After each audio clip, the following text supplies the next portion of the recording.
Ones that was talking that trash are the same ones circling wagons. You got me feeling like I'm Josh Allen. Yeah. What? You got me feeling like I'm Josh. Okay. You got me feeling like I'm Josh Allen. Yeah. Josh. Yeah. Got me feeling like I'm who? Josh. Yeah. Josh.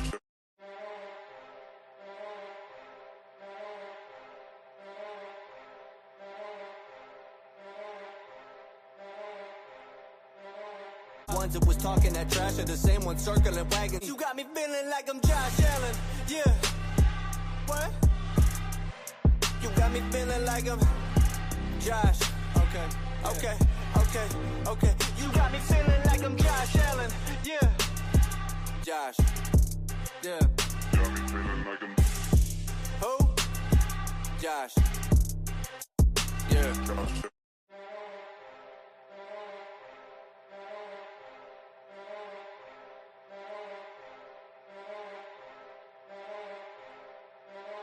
Ones that was talking that trash are the same ones circling wagons. You got me feeling like I'm Josh Allen.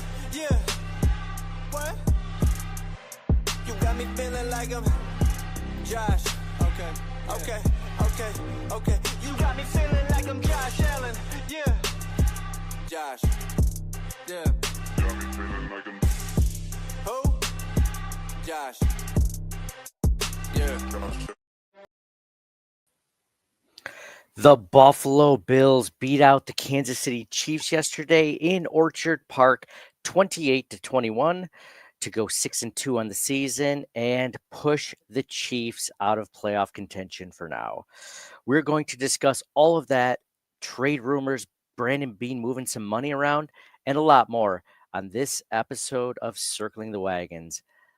Let's go!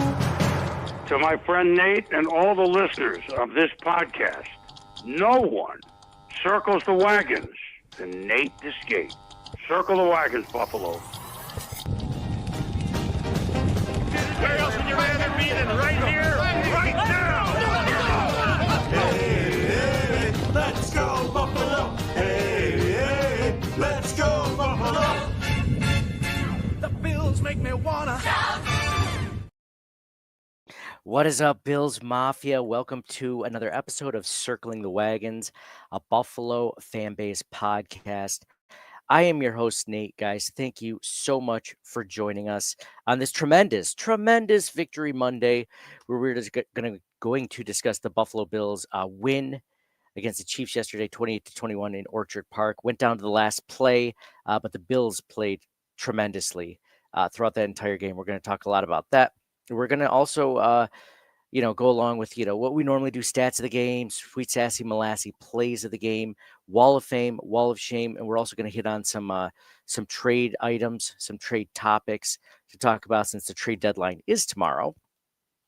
Got some rumors going around, players, positions that we're hoping that the Bills look at and Brandon Beane takes a swing at, and a lot more, man. We have a lot of things to discuss in this episode. But first, I'm joined by my co-host, John. Buddy, what is going on? How are you feeling as a Bills fan? I'm pretty good. That was a needed victory. If you look at the standings for the AFC, obviously both the Bills and Chiefs are not first in their divisions, but this was a very significant game for both teams because of that. Yeah, we were talking before we got on, and I was with you. I looked at this game, and if people follow us on Twitter, X, or wherever, I wasn't super confident in this game at all. This wasn't a game where I looked at and I'm like, oh, the Bills, I think, are going to take this one. I looked at this game more of like, well, the Chiefs are hot. The Bills haven't proven anything the last few weeks to show that they can handle a shootout, right? Like they've handled, games where they were able to run all over teams, or the defense came with a bunch of turnovers. We'll see what happens. But the Bills put one of their most complete games together as a team this season at the exact right time, right? Because I mean, so much goes into this. It's not just a win over the Chiefs; it's the potential to have the number one seed, right? I mentioned how the Chiefs are out of playoff contention now. They won't be. Like they'll get back into it somehow, and they'll probably end up winning the division. I think in some way, shape, or form. But I don't know about that. no, I'm pretty high on the Chargers, and obviously the Broncos are in the lead anyway. Mhm. I think the Chiefs do make it in, but I think it's going to be a wild card. I don't think they're gonna win the division. Interesting. Okay. It's gonna be. But I'm that never gonna means be that the coming out Bills with the Chiefs. might still have to play them. Yeah, yeah, exactly. You still want to have home field advantage over them. Blah blah blah. But yeah, it's a good spot to be in. The Bills, like I mentioned, put together the best game. Josh Allen, who had been a concern heading into this game as far as getting on the same page as his receivers, guys getting open, him throwing accurate passes, even it had been a struggle for him recently, and he looked great yesterday. James Cook again running the ball well against a really good Kansas City Chiefs defense. I saw an interesting stat that said when other teams score 20 or more points, Patrick Mahomes and the Chiefs are winless in those games this year. So shout out to the Bills for scoring 28 points against a really good Chiefs defense. Joe Brady, I thought, there's always some plays that, you wish you had back, like that 4th and 1 play where I think it was a play action pass in the first quarter, and Josh, ended up getting pressure and he had to dump it off. And the guy, Shakir wasn't ready. He was completely covered, one of those things. But, hats off to Brady, because I think he called a really good game for the Bills. And then the defense, pass rush nonstop, even when Michael Hoyt got injured, which we'll get into later. I mean, the pass rush was nonstop. Joey Bosa was legitimately everywhere, all over the field, and they made it really tough for Mahomes to get his footing. I mean, John, that's what stopped the Bills from being able to beat the Chiefs in the playoffs, is the lack of pass rush, right? Like Patrick Mahomes just sits back there, and eventually Travis Kelce's open, right? So That's the whole Bills thing for the last 7-8 years. Let's building a team to stop the Chiefs. Like they're finally getting some production from the defensive line, and that's without at all. They called up these dudes from random dudes from the practice squad on the defensive line, and then Hoyt got hurt. That was devastating. It was. Yeah. I don't want to get into that right now because we're still high on the win. But yeah, we'll get into that. I have a Wall of Shame nominee for that. But Same. Yeah. John, let's get right into it. I mean, we're giving general thoughts. I mean, sweet sassy Molassy play of the game, man. I mean, there's a few to choose from. There were some really good plays in this one. I mean, is there anything that stands out to you that you thought of or you wrote down? Yeah, this was a tough one because there was a lot of good ones. But for me, it was the fourth quarter. Bills are up 20-21, like 4:25 left, I think. It was like 3rd and 10 for the Chiefs. Bosa applied pressure. He hit Mahomes. He threw it up to Worthy, and Harrison came down with the interception.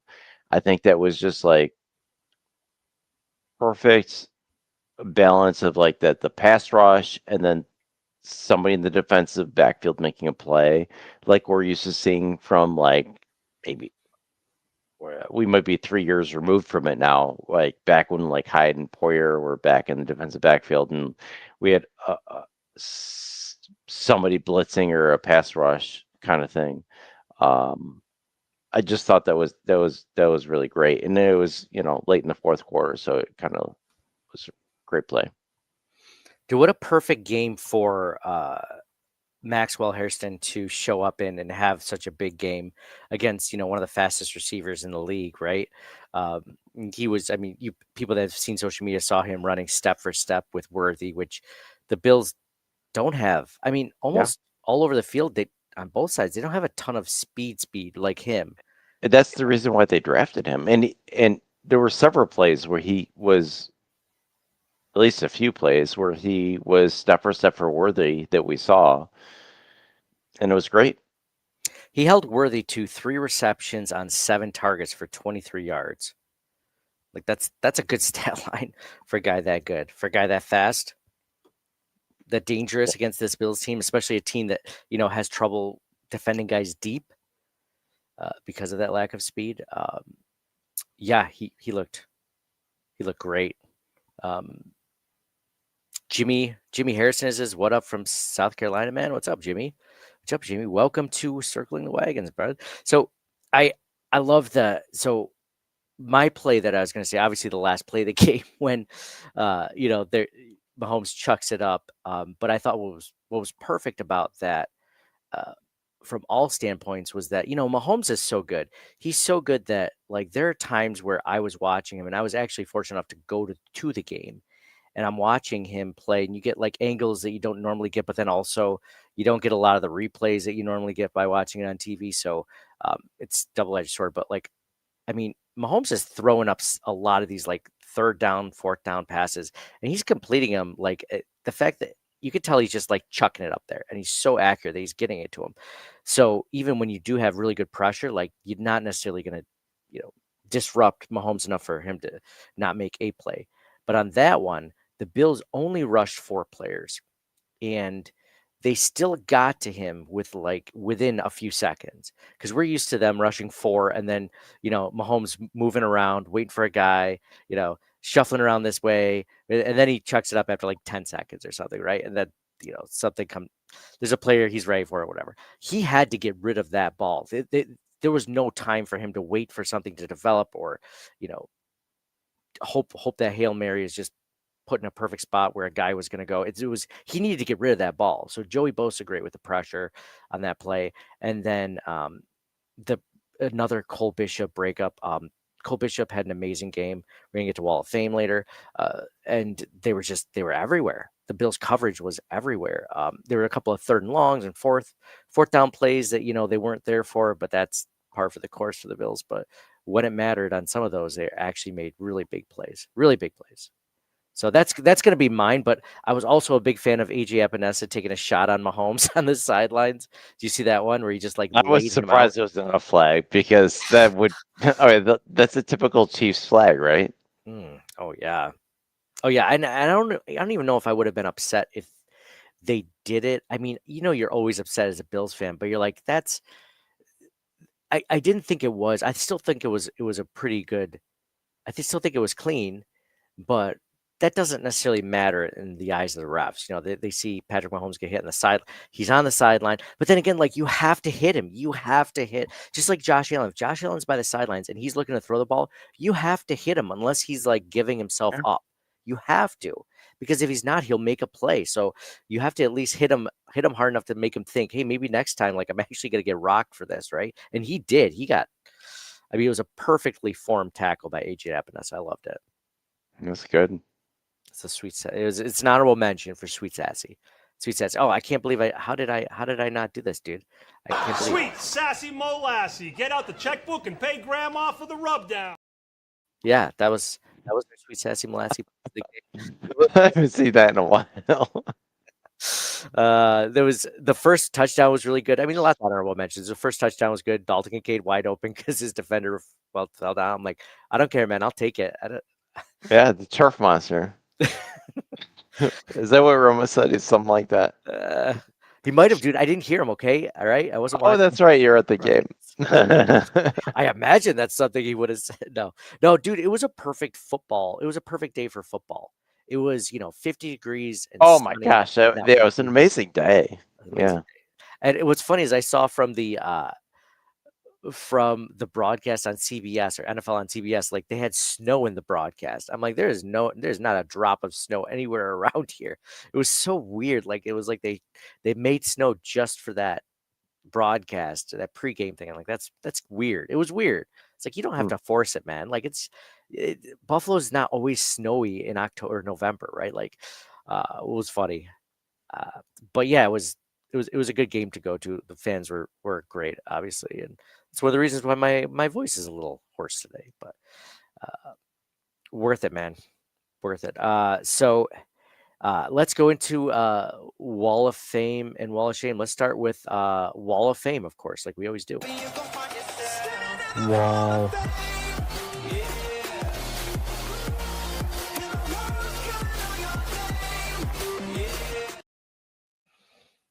John, your Wall of Fame, man. Who do you put on that? All right. Well, I got like 10 people, but if I'm gonna pick one, I'll do honorable mentions after you pick yours. How about that? Okay, it sounds good. I'm gonna do Cole Bishop. He was all over the place. Tackles. I think he had a tackle for a loss. He had multiple pass breakups. Cole Bishop. Ah, man, you stole mine.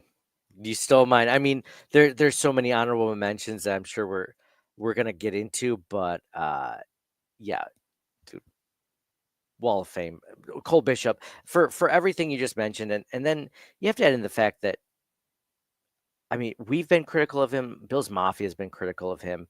I haven't been And that critical of him. I've been high on Cole Bishop still through the whole thing. it's so good right now though that people aren't really talking safety for a trade bait. Like before, it was like, oh well, let's get this guy, this guy, this guy. We need a safety for sure. Like that was the biggest worry going into the season because we saw how it was going in preseason. We're like, oh, this could suck. My worry is that like coming into like a game like this, like we had like Jordan Poyer starting and Jordan Phillips starting too. Yeah. Like, Dan Walker, yeah. because Rapp and from safety at least, Rapp and Hamlin are out. Not that I was very big on Hamlin anyway. I thought he was too slow, but with Rapping out, Bishop had to step up, and he did. And he's stepping up. Like his rookie year, he was injured early on, so I think that affected maybe his growth. But I've always been high on Bishop, and I think today, finally, he's kind of started to show some stuff. Yeah, he is what we were hoping he would turn out to be already. And you had to give him kind of a pass. He missed so much of last preseason and parts of the season, and then this preseason with injuries. The talent was there. It was talent, athleticism. I mean, the guy had it. We were high on him when he was drafted 2 years ago out of Utah. And we're like, oh, this guy's, or is it BYU? Sure. I can't remember. BYU. Whatever.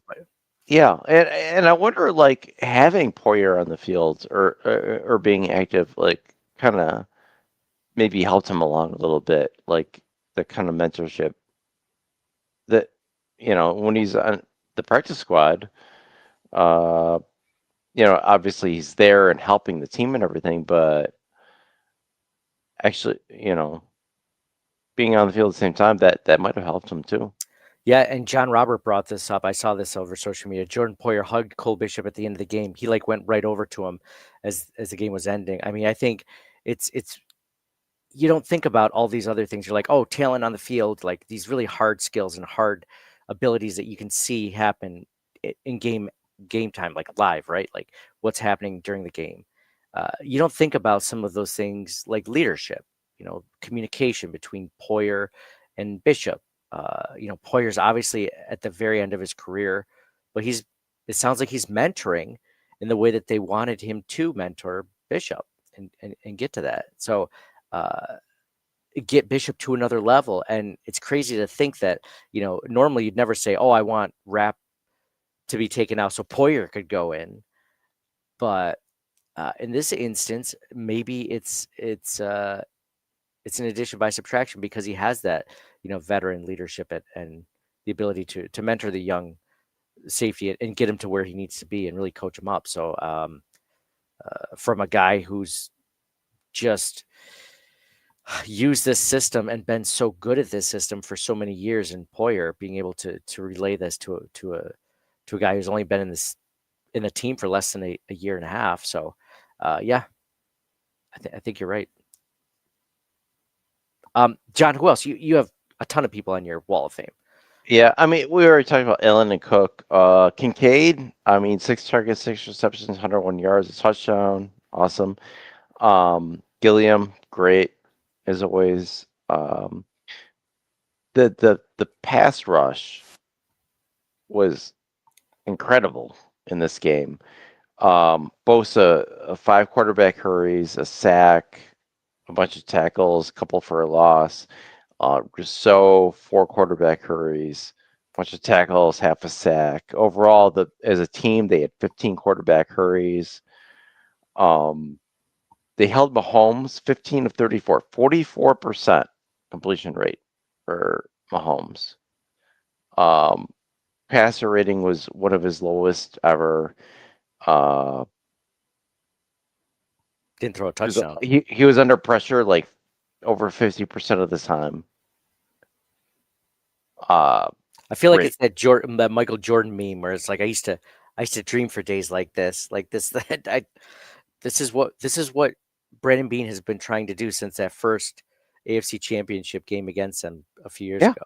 Exactly, and it's working probably better than it had ever had before, even in those other regular season games where they won. Also, I wanted to mention the third down offense and defense. The third down offense was 7 of 12. Much improved. And then the third down defense also much improved. The Chiefs were only 3 of 13 on third down. Oh, wow. Really? Yeah. That would have been a good quiz, a good pop quiz, because I would have not gotten that. I do have a quiz for later on, but isn't probably not as good as that one. I'll get that one wrong too. So just hold on to that one too. Well, that wasn't like a right or wrong thing. It's just like, oh, can you guess whatever? But I don't know. Well, we'll figure it out.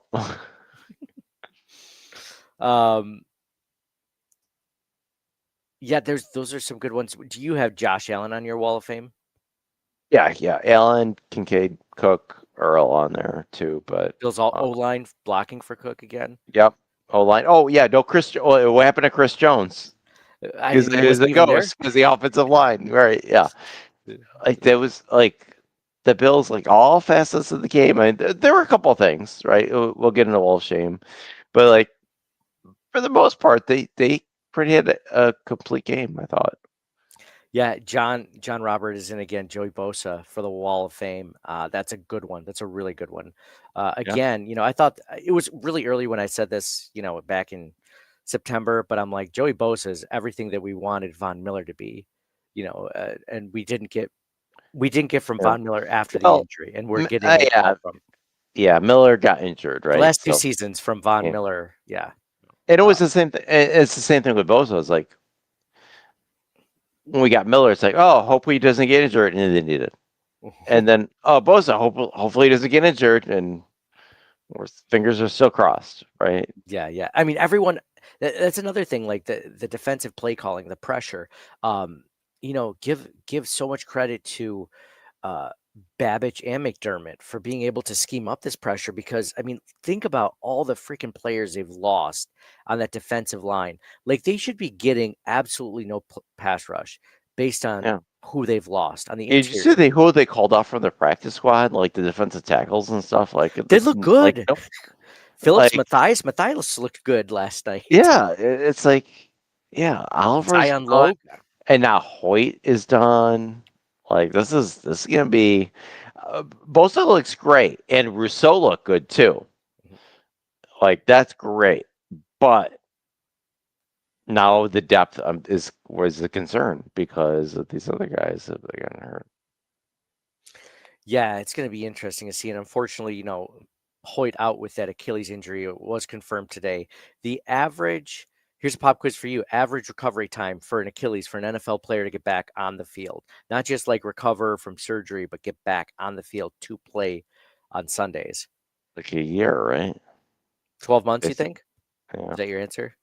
Sure. It's 11 months roughly. Okay, 11 so months. pretty close. Could be slightly sooner, could be slightly later, depending on how rehab goes.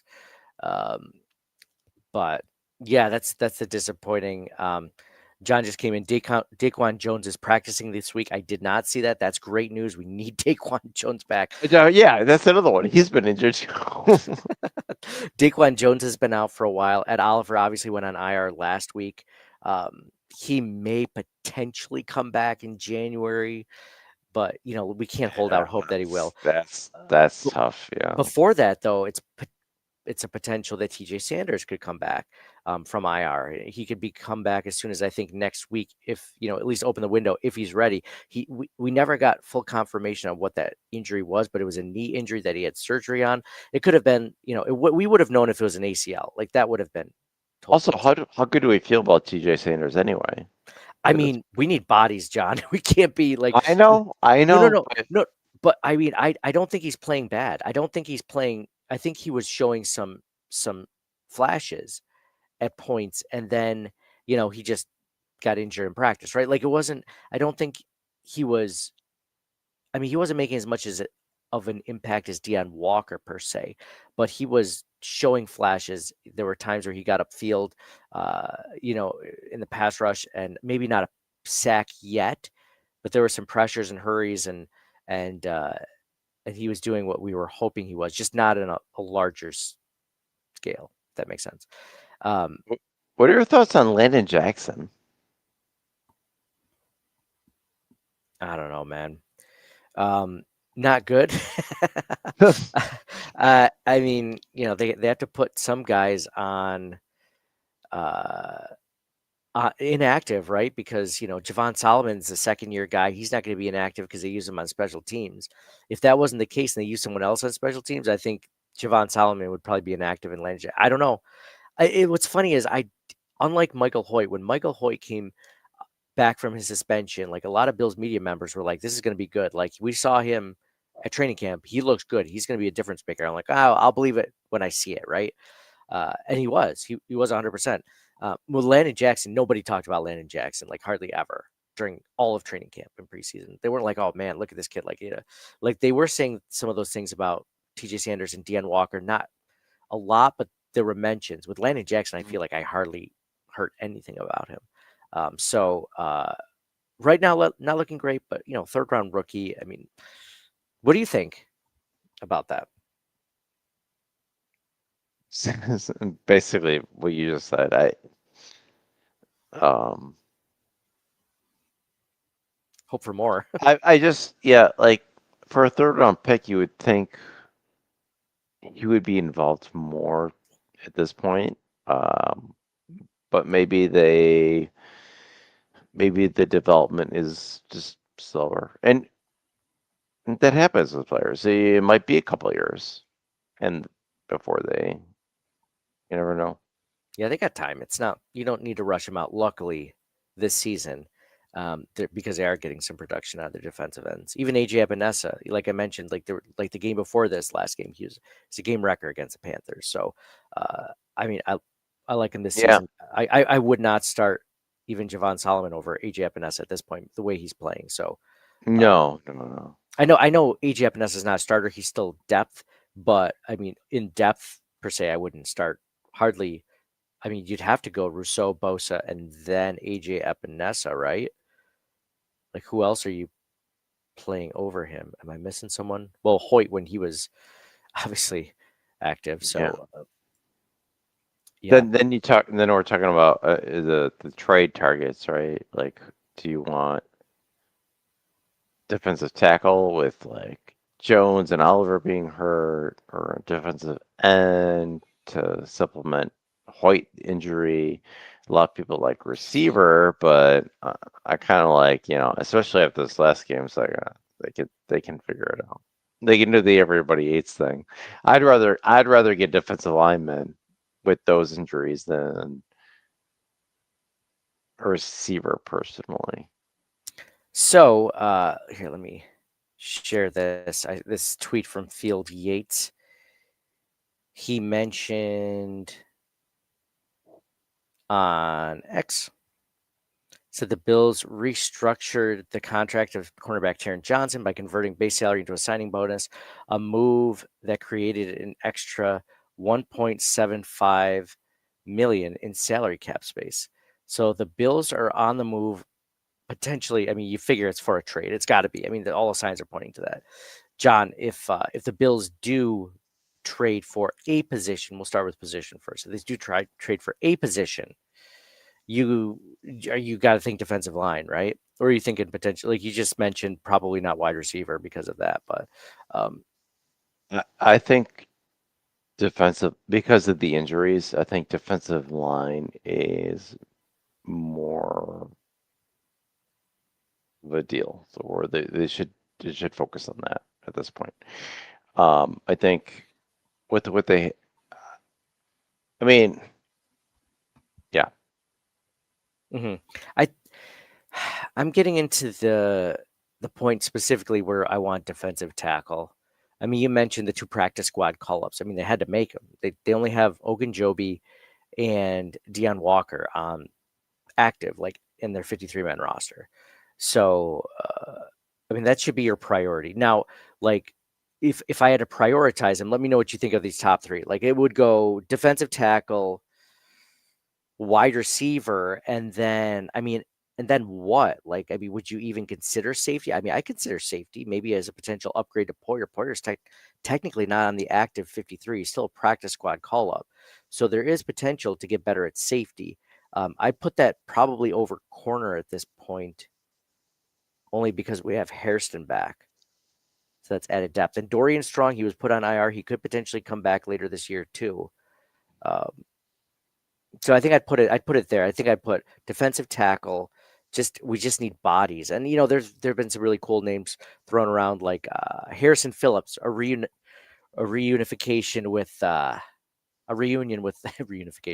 with Harrison Phillips. Like, I would love to have him back. I think he would be a great fit for this. I mean, are you expecting the most tremendous numbers? You never are with him, but like, I think he's a solid addition for that. And you could probably get him for like a 6th round pick, maybe even a 7th round pick. So I like that. People are saying Calais Campbell, even I forget how old he is. He might be 38 even now, but he's still. I was going to say, how old is he? Dude, he's still an impactful player even at this age. And the Cardinals, I believe he's playing with the Cardinals now. I think they're out of it, or they're not doing so hot. I mean, you're looking at teams like that. Yeah, you look at like the lower 16 teams, and they're thinking, okay, we need to rebuild. Pick from those teams. Jeffrey Simmons. I mean, who wouldn't want Jeffrey Simmons? But the Titans are saying they're not going to trade him. Well, they say that, but Mazi Smith from the Cowboys is a potential trade target. I mentioned Calais Campbell from the Cardinals. People are saying McKinley Jackson from the Bengals.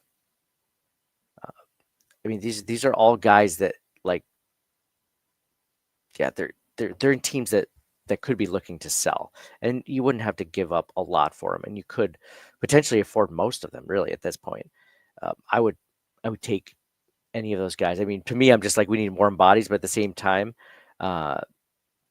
it's a potential, like, hey, if you can't get a defensive tackle or the defensive tackle you got, like, I feel like they have to trade for someone, like a safety somewhere as well. It's got to be an upgrade, even if it's a depth upgrade.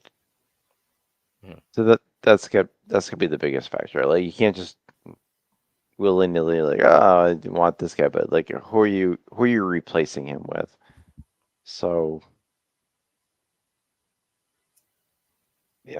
and then, like, how big of an upgrade is it, and is it worth whatever the trade is? Yeah, so okay, let me put some scenarios for you down. Like Harrison Phillips, Calais Campbell, like, I mean, all the defensive tackles minus, like, Simmons from the Titans, they're okay. Like, they're not great. Like, these aren't like all pro players that I mentioned, but like Phillips, Mazi Smith, Calais Campbell. I mean, I would give up probably no more than a 6th, to be honest. maybe a fifth and then swap seventh or something. I don't know. Uh, what would you give up for like that level of player?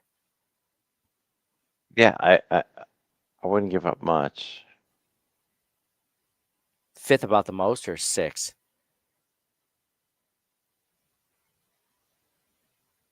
Maybe a fifth. I felt really good about the guy. I don't know. I mean, what are your thoughts on some of these receiver names they've been throwing out, like Olave?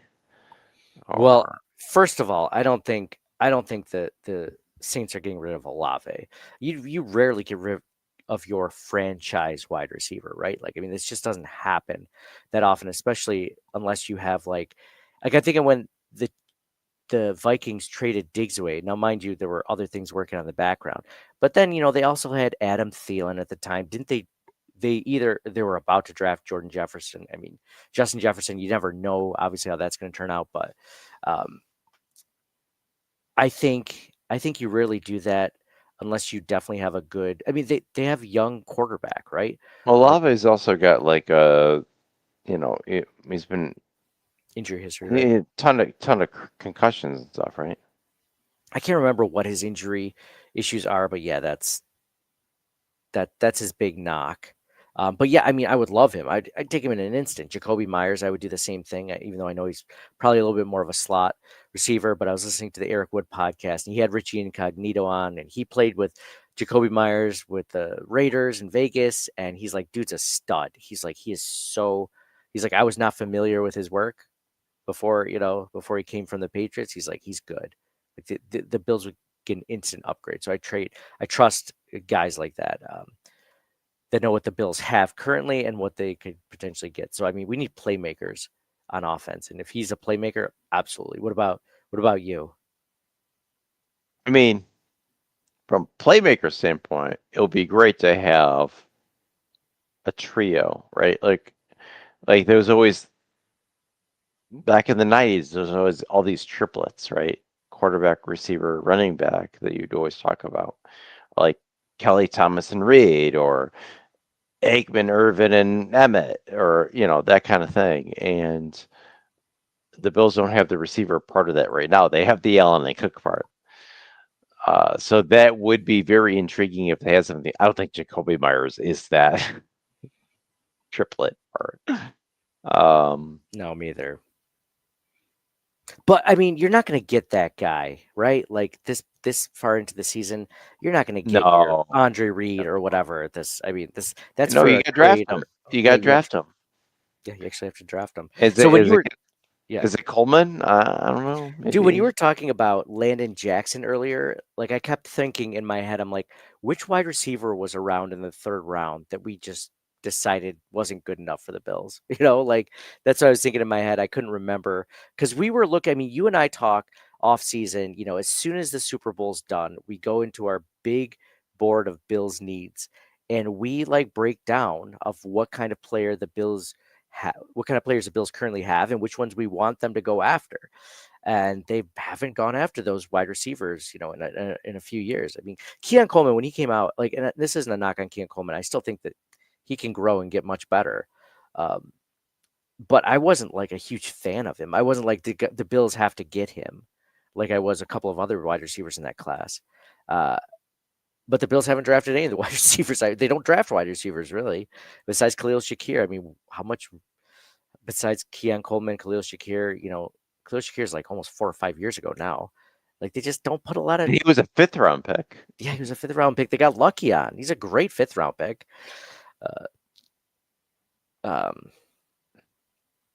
Yeah.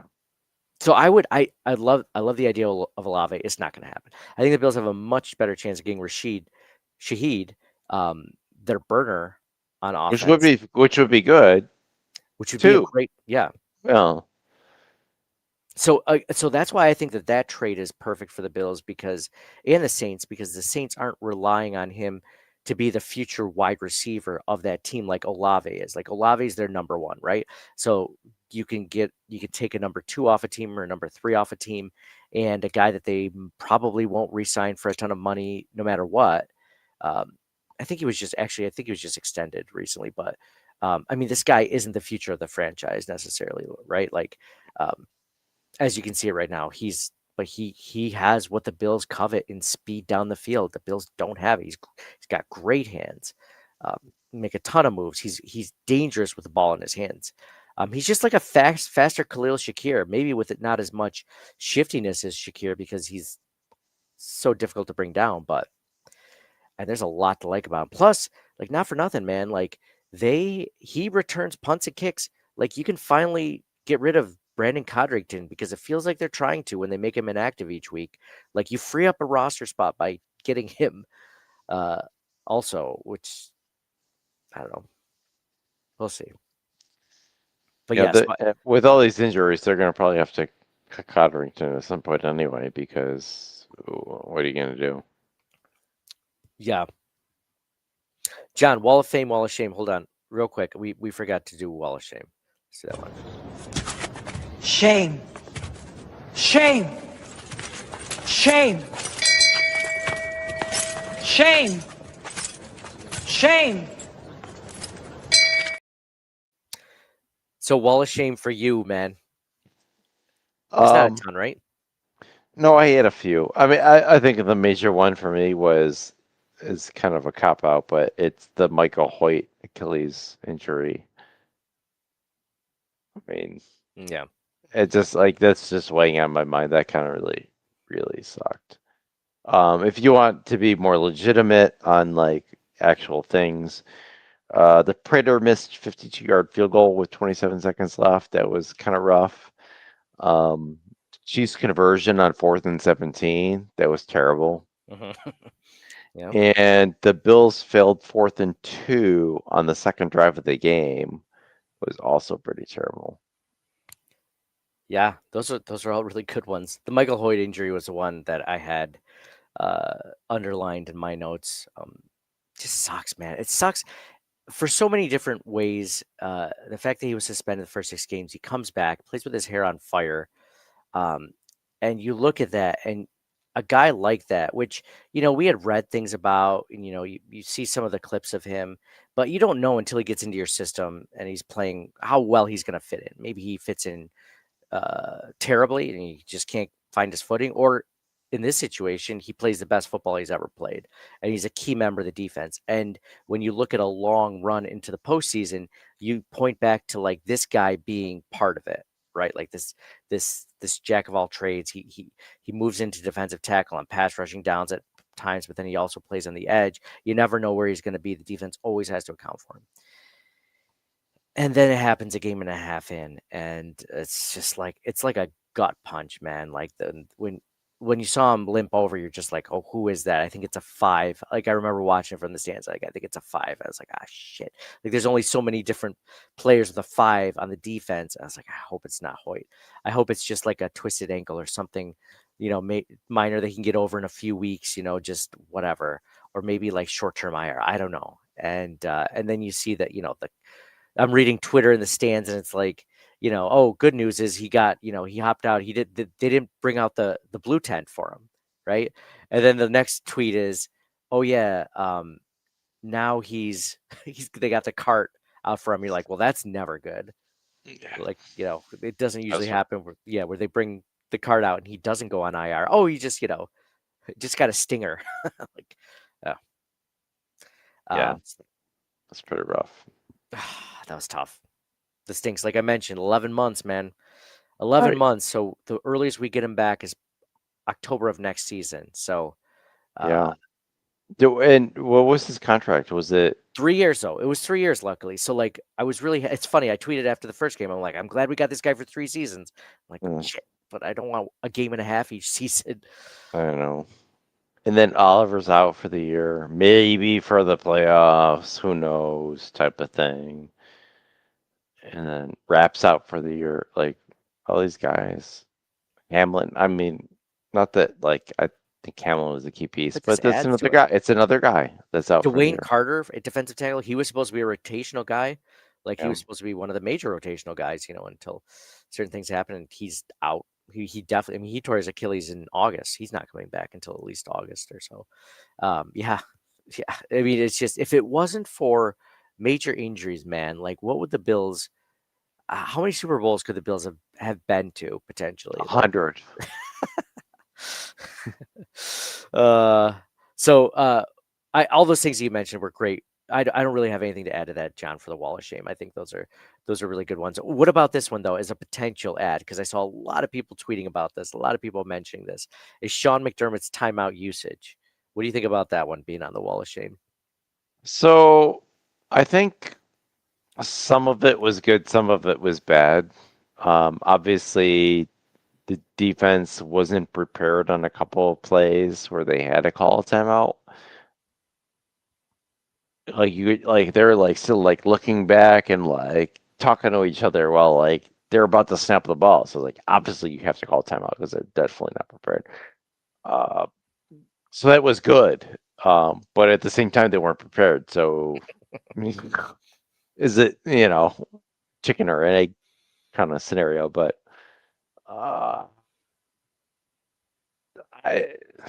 So one of the guys I was with was like pissed every time McDermott called a timeout. I was like, "What are you doing?"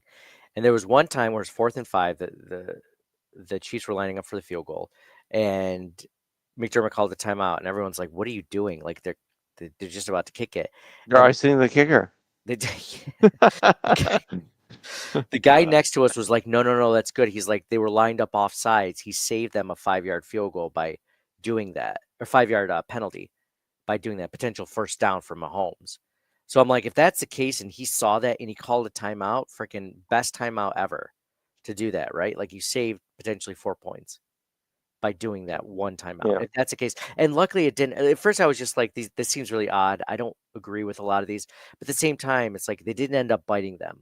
And McDermott, for the most part, knock on wood, has been really good with timeouts lately. So I think you're right. I think it's got to do with communications. And hey, man, if that's the way it's going for now, that's fine. Yeah, I think it worked. I'm not too upset about that part of it. I think you're good. Mm-hmm. I'm going to give you a trade scenario, and but first, I want to ask you if something that's going to be on your wall of fame or wall of shame. First thing is this cup I got from the Bills game. They were selling it at the bar, like if you bought a drink. And I'm such an idiot. I always get these kinds of things. It's like, oh, what's a normal drink? Like 10 or 12 bucks. But if you pay $20, you get the commemorative. Like, well, shit. Like I might as well get that. So this is like they do that at Disney too. Oh yeah. Oh yeah. Yeah. So what do you think about this one? Farewell season. It's like a plastic like shaker, like a mixer. So I can make it into a mixer. No, the cup looks cool. You know what I have an issue with is calling it the farewell season. I feel like that's kind of weird. Yeah? Like farewell, what does that mean? Like goodbye. I feel like it's a negative thing, right? Oh, goodbye. We're leaving. I realize it's across the street and everything, but it's kind of weird to think, especially like all those years. It's like, oh, maybe Bon Jovi's gonna move into Toronto and all these other things, and it seems weird to me to call it that, the farewell season. They couldn't think of a better name for this season than the farewell season. That's a good point. I guess never thought about it. It doesn't bother me in that way. I don't think I look at it as like, do you think it's a little bit more too emotional by saying that? Like it's putting too much into it? Because I'm not that emotional about it. I just think it's weird. You're kind of dead inside, I think, a little bit. So maybe that's why. Maybe. No, I think they're doing it. I think they're trying to play on people's heartstrings more than they should, which I get, man, because you're marketing it, you're selling it. They're gonna sell so much stuff from this stadium, dude, that they're not gonna oh, here's a piece of the end zone from Highmark Stadium. You're gonna get like a little plaque for $300. They're gonna do that with everything, and so maybe this is just part of that marketing thing. It always comes down to money, right? Like how are they selling something to do with this or that? I think there's a lot of people though, especially older than us, that have gone to the stadium for, 30, 40, 50 years and that like are really going to miss this. So I think it really plays to them, but I get it. I kind of like the idea, It's it's like just a across the commemorative. street. It's just I mean, it won't be when the new stadium is there. They bulldoze that thing to the ground, but after they picked it all from things that Oh they yeah, could sell. but like they'll go to the new stadium, which is like Yeah. years away from the old stadium. You know what's crazy about when I was at the game, and I only go to like 1 or 2 games a year, maybe. And let me know if because I know you said you're thinking about going to the Bucks game. When you're there, like you're walking, and obviously it's across the street, so it's not that far away. But when you're walking through to the stadium to go to the game, like there's clearly like a few football fields at least in between the stadiums, at least, right? Like it's a big difference between one stadium and the other. When you're in Highmark Stadium and you can see the new stadium in the background, it looks like it's about 10 feet away from the other stadium. Like it's insane how close it looks. Like you feel like it's right there because it's so close. It's maybe because it's so big and Highmark is so low because they dug it out. Like it's under. It's actually below the ground, but it looks like it's right on top of it. Right, but a lot less seats, But a lot less seats. Yeah. which is a whole nother thing.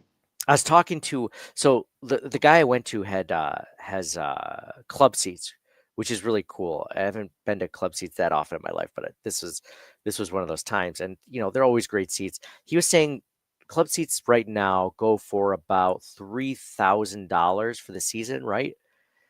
And he's like, if you were to get the same club seats, like I don't know, Pepsi Club, Jim Kelly Club, whatever they are, right? If you're going to get the same seats in Highmark or the new stadium, it's about $6,000, which is kind of what you expect, double the price, right? Like that's a lot of money. But what's even more money is the 25 grand you have to lay down for your PSL just to have the $6,000 seats.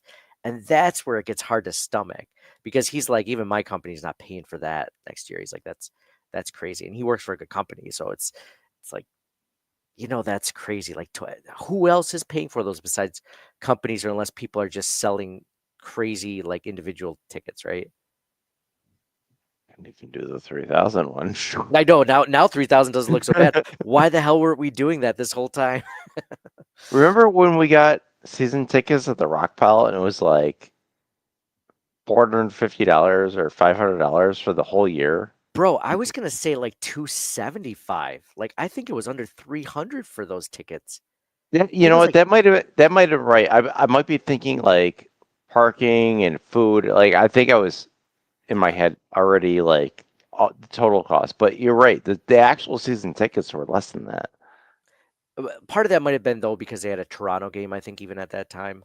So it was a little bit less, or 7 games. One maybe. game less, but like it was like 9 or 10 games. You could barely buy one. Preseason was included in all that, right? Yeah, of course. So, yeah. Now you can't buy that was a ticket good for $250 or something. It's almost hard to buy a ticket, an individual ticket that way. That's crazy. It is, man. It is. Anyway, so okay, so you give that my cup like Wall of Fame or Wall of Shame, like you don't hate it, so I think you can go Wall of Shame. It's whatever you want to do. It's neither. I nothing that cup. Thanks. All right, cool. I got a trivia question. Oh yeah, go to your trivia question. Okay. So like we're talking about like everybody knows that Allen's got tons of rushing touchdowns, most in Bills history, and I think quarterback history at this point for rushing touchdowns. He passed Cam Newton.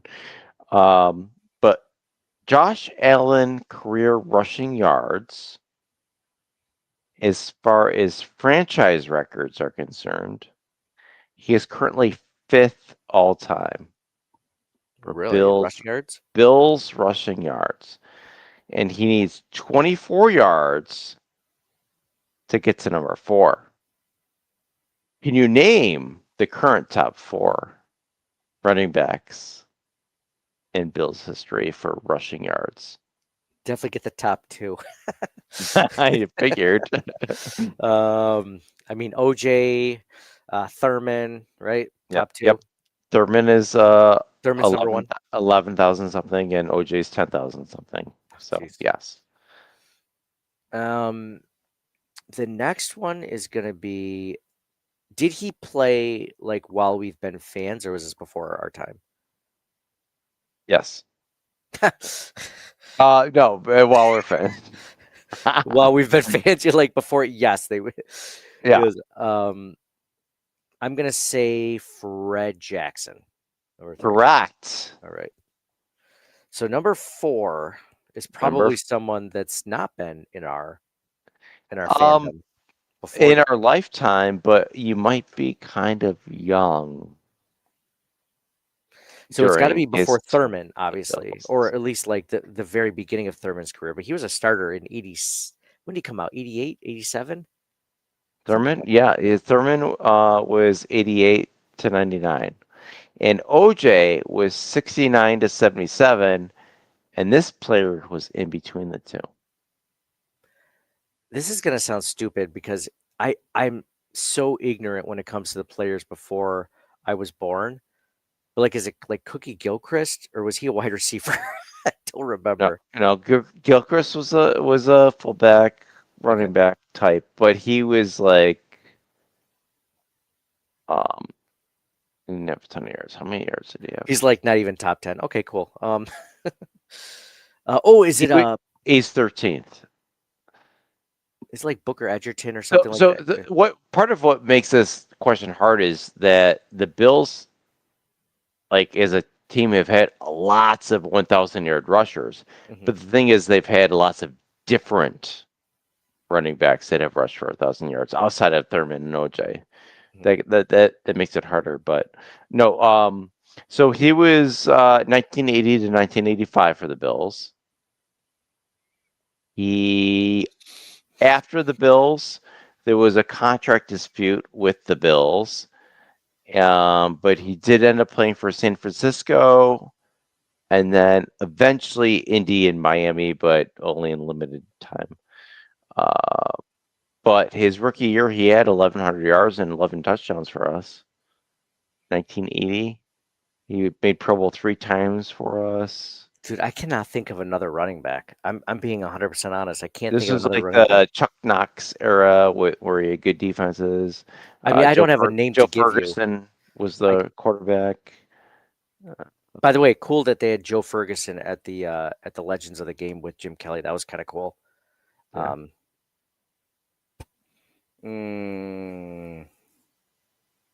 Shoot, dude, I don't know. I Joe- can't even. Joe Who? Cribbs. Joe Cribbs. Oh man. Also played in the USFL. But yes, so Allen needs 24 yards to pass him to become 4th all-time rushing for the Bills. That's crazy. And to pass Fred Jackson, he only needs a little more than 1,200 yards. Dude, that's crazy. While we're on this topic, that's a really good quiz, by the way, which is crazy that he could be 4th. And he's what? Is he 30 this year or something like that, right? How do you think Josh is doing running the ball this season?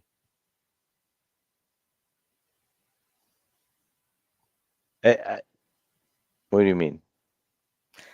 How do you feel about his scrambling this year? Like, I mean, him running the ball.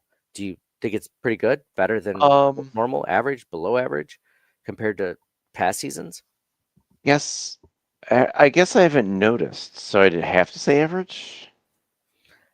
I'm watching the game, and this isn't just this game, and I don't know if it's his pocket presence when he decides that he wants to run the ball, because there's always He's being sacked more this year, for sure. He's getting sacked more. But the one thing I thought was always great about Josh was he knew when to pull it down and run it, and it was just like the timing was right. Either, he knew that people were covering or defenders were covering wide receivers, so he would have a lane open downfield, or what. But like it feels like when he does decide to pull it down and run it, like he gets a yard or two maybe, or he gets sacked, like you said. And I don't know if that's just lack of confidence, or if it's maybe it's a coverage sack because the receivers aren't getting enough separation. Yeah, but I mean, even when it was coverage before, he would run it and he'd get like 10, 15 yards, right? Like, and he'd slide or he'd like break through a few tackles, right? We've only seen that a little bit. We saw that a little bit last night, but a little bit in general this season. It feels like when he does decide to run it, he's getting tackled from behind. He never used to get like shoestring Yeah. tackled. I think I'm just I'm just hoping it's not an age thing. You know what I mean? Like, he's 30, he's just not. I feel like he's still too young for that, right? I don't think so. I think defenses are just adjusting better. Mm-hmm. You think that's it? But It's I not don't think Allen's slowing down yet. okay. I think Okay. at some point he will, and I don't want to think about that right now, but I think defenses are adjusting to that, and I think that's sort of what's going on. Okay. That's what I'm hoping too, because like the week before, remember there was that play where somebody was pulling on his jersey and they had that huge long string of it. Oh, you might have missed it because you were at Disney, but like there's this one where he scrambled around for 10 yards and he eventually got taken down. And I'm like, that's normally not his case. Normally he finds a way to throw it, while he's going out of bounds, or he just, even if he's throwing out of bounds, he's taking more sacks. So maybe Well, part of it too is like not necessarily that he's getting older, but like I guess it's kind of the same thing, but like the players that are coming into the league are getting younger of course, yeah. and faster. So I mean, it kind of happens. Yeah, Big Mike just came in. He said it's felt as if the plays are intentionally being not called for Josh to run the last 2 seasons, and I don't disagree with Well, that yeah, at all.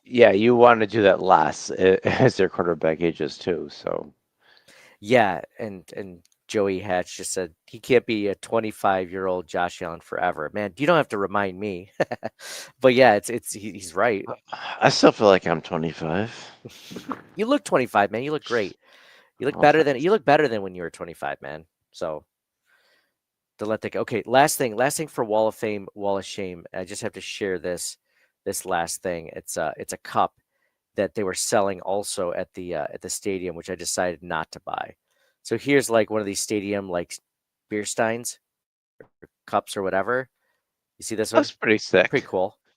Yeah, Yeah, that's what I thought, man. They were selling them for guess how much? $45. So this is if you're not watching, it's like a stadium. It's a stadium cup. It's like all silver. It's got really cool stuff on it. It looks like it was almost 3D printed. The stadium itself is the top of the beer stein that opens up, like the opening of the stadium at Highmark. I didn't even notice Yeah, that. yeah. Sorry, I wonder if I could zoom in. $55. So I'm like, and it says, it's got really cool engraving on it, like Bill's logo, "Let's Go Buffalo." The Highmark Stadium. It's got the old logo, the new logo. It's really cool. And they're selling them at the bar where the club seats were, and I was like, "How much is that?" Because for some weird reason, I like beer steins. I don't know why. Like, I got one. You were mentioning going to Disney. I bought one at Epcot last time. Oh yeah, you have a collection of beer signs. I have Yeah. like 5 or 6. Everybody has something. Everyone has something. I don't know why. It's just a thing that I like. It's just a cool thing. Oh. And I was like, "How much is that?" And she's like, $15. And to me, I'm just like, that's What?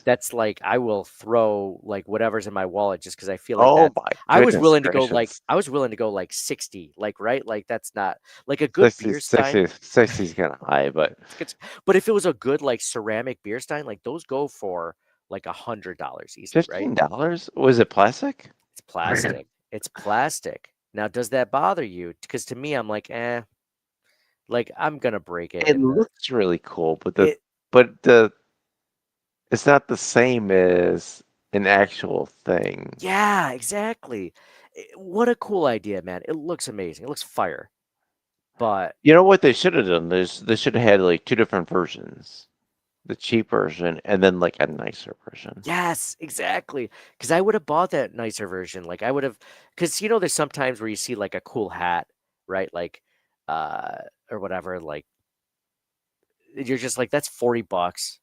That's not worth it. But like, sometimes it looks like so cool. You're like, I'm in love with that hat. Like, I don't buy hats. I'll buy it for $40. So, anyway, that was my last thing. This is Fake Time with Rick Reham says, do the Bills do a trade tomorrow? Something they need to get, or do they blow the season? I think I mean, based on what we just said earlier with the Field Yates, I think they definitely make a trade. They have something right now, they wouldn't, Brandon Beane, knowing him, he wouldn't just move the money around at 1.75 million, just in the off chance they might like trade something. I think that they have something in place verbally, and it's going to be, put down, because you have to know by 4:00 on November 4th, which is Wednesday or Tuesday rather. Sorry. So I think it happens. The question is, how disappointed are we going to be? Because we're hoping for the world, and it's going to be something not quite that good. It'll be like a role player or something, but it's not going to be. It's not going to, like, everybody's hoping for like this huge piece to finish the season and get there, but there's no way at this point they're going to get something like that and be able to pay the money for it. So, John, which of the names that we mentioned earlier, defensive tackle, would like disappoint you? Because to me, I feel like everyone that I just mentioned, I'd be happy with. Like, it's going to be hard to disappoint me, because when you first said how disappointing it's going to be, 100% agree, because we're used to being disappointed. But what if they get the Rasul Douglas of defensive tackles? Well, that's the thing. They could get a nice piece, and I think even like, I guess we'll have to see what it is, right?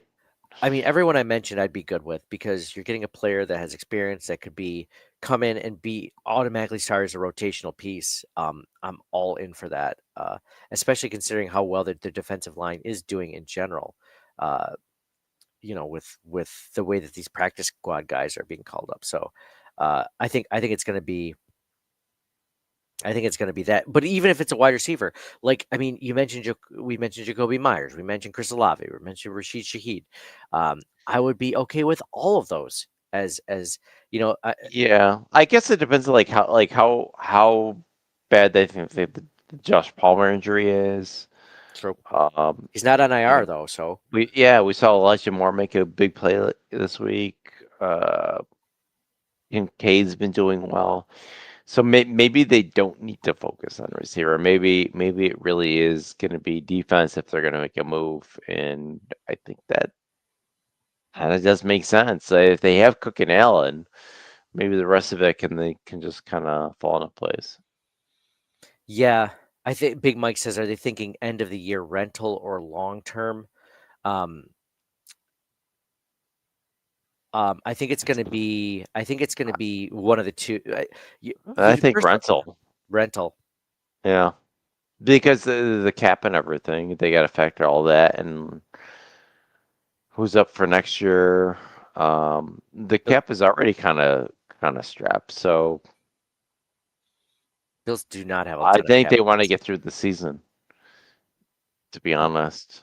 Plus, you have to add in the fact that there really aren't a lot of teams that usually trade guys that have like another 3 years on their contract left, because they usually want to keep those guys, because if they're terrible this year, they're gonna think to rebuild. And do you want to let go of your good players?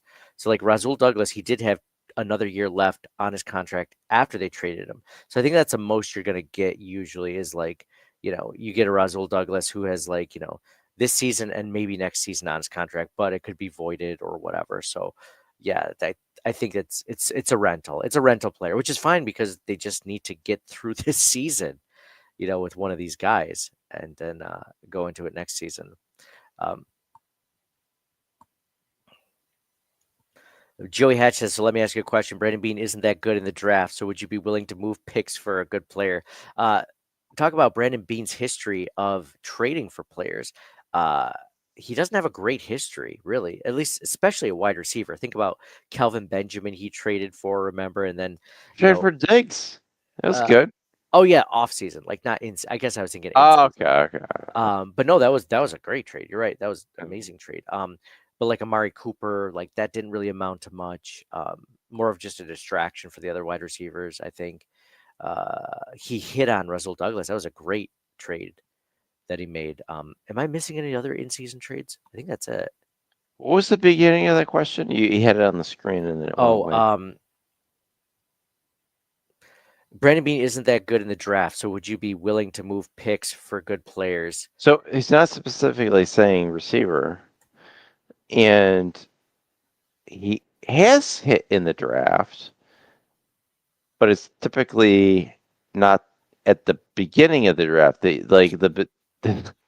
He's hit more in the mid or later in the draft, although Harrison looked pretty good to start. So, Deion Walker looks good. Jackson Hawes looks good. This could potentially be a pretty decent draft class. Dorian Strong was looking good before he got injured.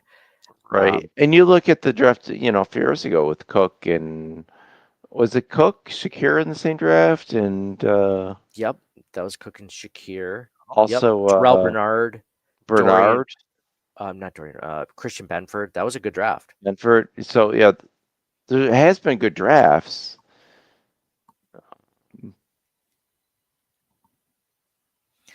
Yeah.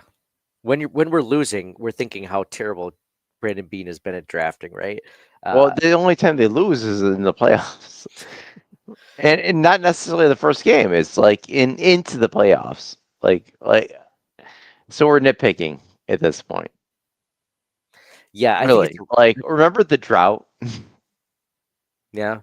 Like, it's like the drought. Like, that was really, really bad. Like, after Jim Kelly retired, and like they had a little bit with Doug Flutie and like a sliver of hope with Drew Bledsoe, but after that, it was nothing until Tyrod and then ultimately Josh Allen. Dude, they were so bad at drafting in the drought. Like, you almost had to you couldn't try to be that bad at drafting and miss on so many players. Well, the other hard part was they were playing above their level for so long, where they were like finishing like 6-10 and 7-9 for many years in a row. So they weren't getting a top 10 draft pick. Yeah, but exactly. not making the playoffs either. Yeah, Joey just said, I'm not talking about average players. I'm talking about good players. Yeah, I mean, you want to get, you want to draft. I wouldn't even say good. You want to get some elite players, especially with your first pick or two. I see James Cook is one of the best running backs in the league, so he's elite. Bernard's having a down year. Benford's having a down year. There's sure. And I think that's a good point by Joey, because we've drafted a lot of good to above average players, but not a lot of stars. Like, think about the elite stars. I mean, there's been some really good ones. Like, when you think of the 4 or 5 best players in the team, you think Josh Allen, James Cook, Deion Dawkins, Spencer Brown is probably up there too. Yeah, think about like all pro and Pro Bowl players. Like, they don't have that. Yeah. And that's a good point. Yeah.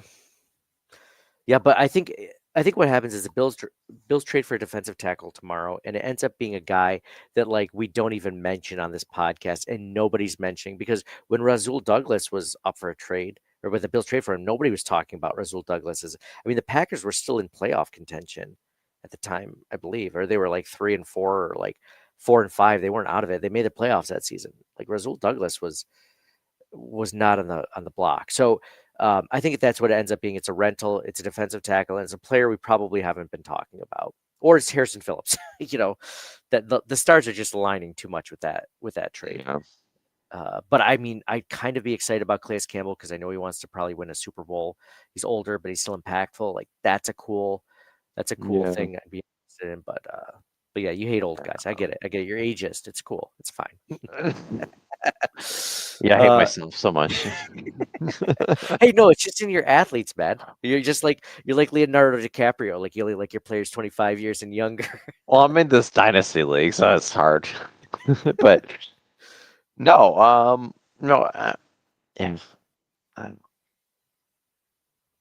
like I don't know. Well, let's do our giveaway while you get that thought squared away. It's I don't have It's any gone. You're like, thoughts. it's gone. It's gone.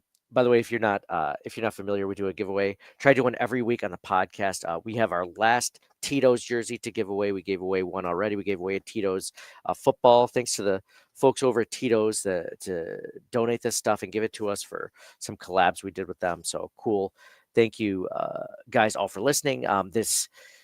If you're interested in how to win one of these giveaways, I got some cool stuff on auction too that we're going to be doing in the next few weeks. Some jerseys, mini helmets, and stuff like that. If you're interested, all you have to do is leave us a 5-star review on Apple Podcasts. Subscribe to us. Comment in during the podcast, like we mentioned. Joe, John, Big Mike, all these guys. They come in on our live streams and be a part of the show, man. It'd be great. So the winner of this week, random thing picker picks R Sato 8, R SATO 8, and I know who that is. It's Ryan Sato, one of our longest listeners. Dude, Ryan was the guy from he is the guy from Hawaii who would send us these cool like gift things with like chocolates and stuff and macadamia nuts from Hawaii. Cool dude. Writes a note, and yeah, cool dude. So that was Ryan and Chelsea. If you're listening, you won. Just shoot me an email, DM me, let me know that you heard the podcast, and I'll get this sent over to you. Good thing about sending something to Hawaii is that you don't have to pay like international fees, because it's still like domestic. So it's something that goes to Hawaii is only like $13 instead of like $40 or whatever it would be to send things overseas. So that's cool. Anything else, John? Oh, real quick, one of our listeners, AJ Tharp, mentioned, he's like, dude, you got to bring back Third and Cole again, because Cole Bishop is on the team instead of Cole Beasley. So he's stopping those third downs. So big defense. That makes more sense. That makes better than Third and Cole for Cole Beasley, right? Third and Cole for big stop on third down, right? Yeah. Okay. Sometimes fourth and Cole, depending on the situation. Dude, I'll take second and Cole. I don't give a shit. Give me third and Cole. Give me just and Cole. And Cole. Give me all the Cole Bishop. Everyone wanted him off the team a couple weeks ago, and now he's one of our favorite players. Idiots. No offense to anybody listening. No, seriously though, like some of these guys, it takes a couple of years, 2 or 3 years. And Bishop was injured last year too, so that didn't help. And you just gotta be in the right situation and the right time, and all the pieces align, and hopefully he keeps it up. Like I've been a Bishop fan since the beginning. There were other prospects that I have liked over the years, maybe better, but I do like Bishop. Yeah. Let's go. Yeah, and to your credit, when you call these guys out and you're like, I like this guy, like this is a guy I like, you've been pretty close to being right. And I'm not just doing this just to stroke your ego. It's like, no, I'm looking for ways that you have been wrong over the years. Like, man, this guy, like, you like James Cook, and that was the thing. You don't like drafting running backs on day 1 or 2. And James Cook comes around, you're like, I'm really high on him. I really like him. And he's one of the best in the NFL, man. So maybe you're right in this Cole Bishop thing. Hopefully you're right. So I can't remember. Did you like Kaiir Elam when he was drafted? That might have been a guy that you were high on. I really like this Kaiir Elam kid. I think he could be good. I think it was indifferent.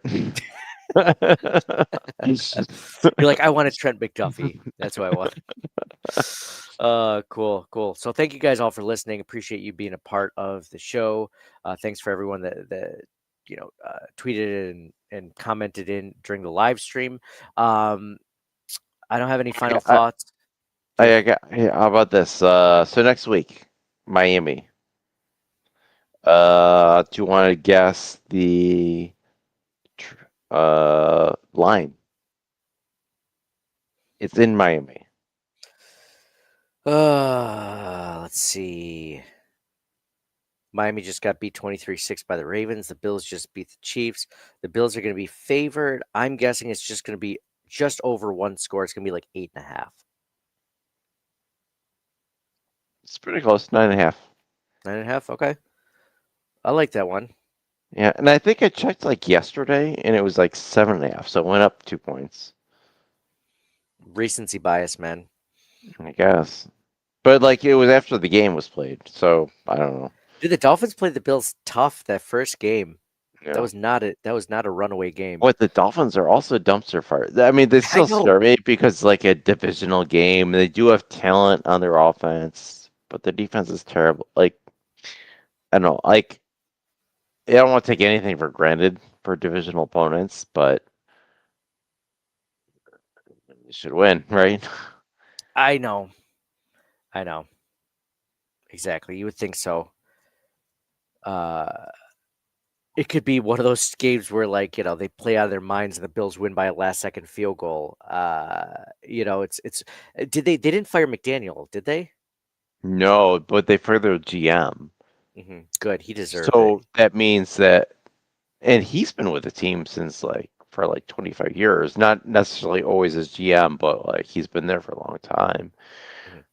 I think the McDaniel, I think this offseason he's going to be done. Well, so they're going to bring in somebody else for GM, right? Oh yeah. Well, they might. I'm sure they might bring in some guy that loves McDaniel, but they're probably going to want to bring in their own guy. Odds are, right? Yeah, they probably have an interim guy right now, maybe, but they're gonna have a new GM. He's gonna bring in everything's gonna be different. They'll probably have a new quarterback next year. Oh yeah. So the Bills will cover then because the Dolphins don't have that coach just got fired bump. That the teams are just like, no, it wasn't us. Well, it's kind of funny. It's kind of funny because when we beat them the last time, people were saying oh, they're going to fire McDaniel because of all these games in a row, and now here we are again. But the owner is doubling down. They're like, oh no, McDaniel isn't we're not considering firing him, that kind of thing. I don't know. Oh well, it's a hot mess either way because I actually do like McDaniel. I think he overthinks stuff, I guess, but yeah, maybe. But they have other issues too, especially on defense. I like McDaniel as a story. He's a cool story. He's overcome some things in his life, some addiction and stuff like that. So he's and he's not a douche or anything like that. He's a likable guy when he's not in front of a microphone. No, he's kind of like a nerd, which is cool. He's got that he's not a typical coach where a hard ass whatever, like a Bill Cowher or whatever, or but Rex Ryan, yeah. Yeah, but he's got he's got nerd swag. Yeah. Yeah.